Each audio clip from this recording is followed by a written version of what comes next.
Olá, meus amigos, tudo bem com vocês? Aqui é o pastor Paulo Silas e eu gostaria de fazer uma breve meditação com vocês nesta hora num tema que me impacta bastante das Escrituras Sagradas, que é o tema da perspectiva que os mártires da fé tinham a respeito da vida, a visão que eles tinham a respeito da verdadeira felicidade, ou da vida que jamais fenece ou jamais perece. E para iniciar a nossa breve meditação, eu gostaria de abrir o texto sagrado em Apocalipse, capítulo 12, versículo 11, onde João, ali exilado na ilha de Pátimos, escreveu-nos o seguinte: Eles, pois, o venceram, por causa do sangue do Cordeiro e por causa da palavra do testemunho que deram. E mesmo em face da morte, não amaram a própria vida. Que palavras fortes estas, que inspirado pelo Espírito Santo João nos traz. Pessoas que em face da morte não amaram a própria vida. Eu fico pensando o que motivava esses homens a irem em frente e suportarem a tribulação, o sofrimento e finalmente a morte. Como os profetas do Velho Testamento, os discípulos de Jesus, todos tiveram mortes violentas. Nada mais, nada menos do que uma perspectiva, uma visão diferente da vida que eles tinham, que era a verdadeira vida que eles almejavam, a vida eterna. Com certeza, muitas vezes nos sentimos, e pode ser que eu esteja falando aqui para alguém que esteja se sentindo injustiçado no trabalho, com um familiar, com uns amigos, na sala de aula, amigos entre aspas, injustiçados. E muitas vezes pessoas que, na visão humana nossa, têm as cartas na manga para nos beneficiar ou nos prejudicar. É um chefe de trabalho que está nos perseguindo, nos causando tribulações injustamente. E muitas vezes somos levados a perguntar: mas onde está Deus? Deus não está vendo o meu sofrimento, esta injustiça pela qual estou passando? Deus está silente, oro e não vejo resposta imediata, ou pelo menos não tenho visto respostas às minhas orações.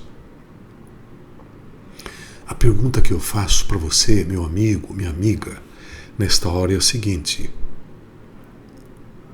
Jesus Cristo sofreu, finalmente ele foi açoitado, crucificado, foi morto, finalmente. E Anás e Caifás também tinham as cartas nas suas mangas. Também incluo aqui Pilatos. Estes homens tinham o poder da vida ou da morte de Jesus naquele momento. Mas em que lugar você gostaria de estar? No lugar de Pilatos, de Anás, de Caifás, ou no lugar de Jesus, que foi tremendamente injustiçado e finalmente crucificado? Eu sei qual é a sua resposta, com certeza. Não há que se comparar. Aquela aparente derrota de Jesus foi a sua grande vitória sobre Satanás e as suas armadilhas.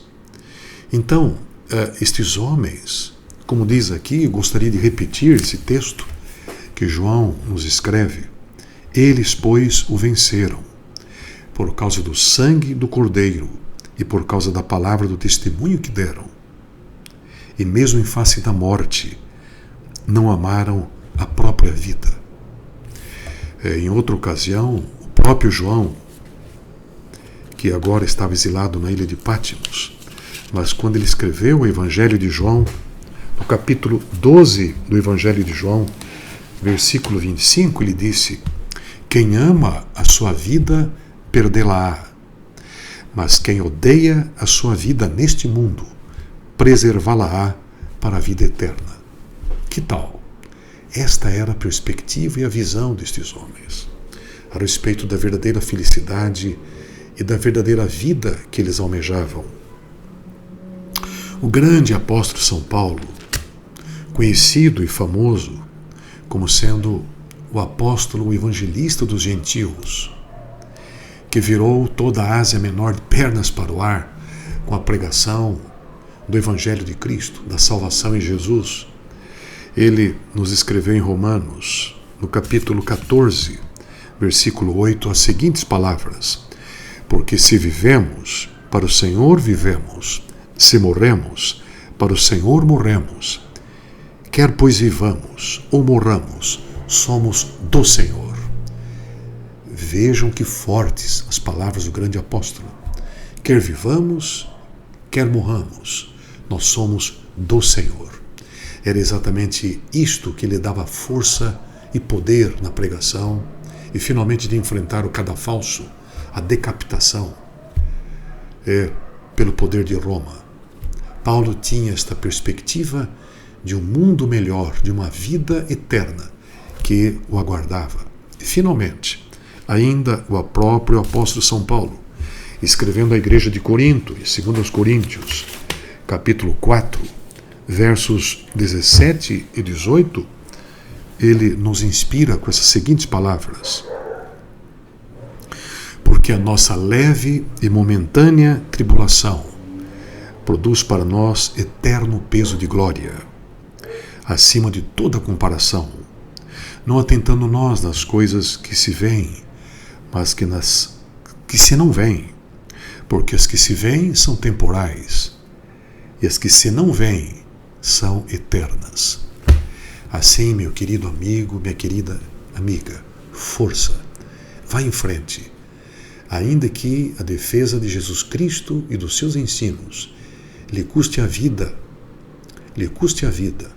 finalmente resulte em morte terrena, mas uma vida eterna ao lado do nosso Senhor Jesus Cristo nos aguarda. Esta deve ser a nossa maior motivação. Essa esperança deve estar bem quente em nosso coração. Deve esquentar bastante o nosso peito. Eu gostaria de orar agora com você, pedindo que Deus nos dê essa força, esta energia dos apóstolos e dos mártires da fé. Oremos ao Senhor. Grande Deus, obrigado pelas tuas palavras extraordinárias que nos desafiam, que nos animam a seguir o caminho dos apóstolos, dos profetas do Velho Testamento, que à custa das suas próprias vidas não te negaram. Dá, Senhor Deus, também que jamais te neguemos pelas nossas palavras, pelas nossas ações, ainda que isto custe a nossa própria vida. Nos entregamos em tuas mãos.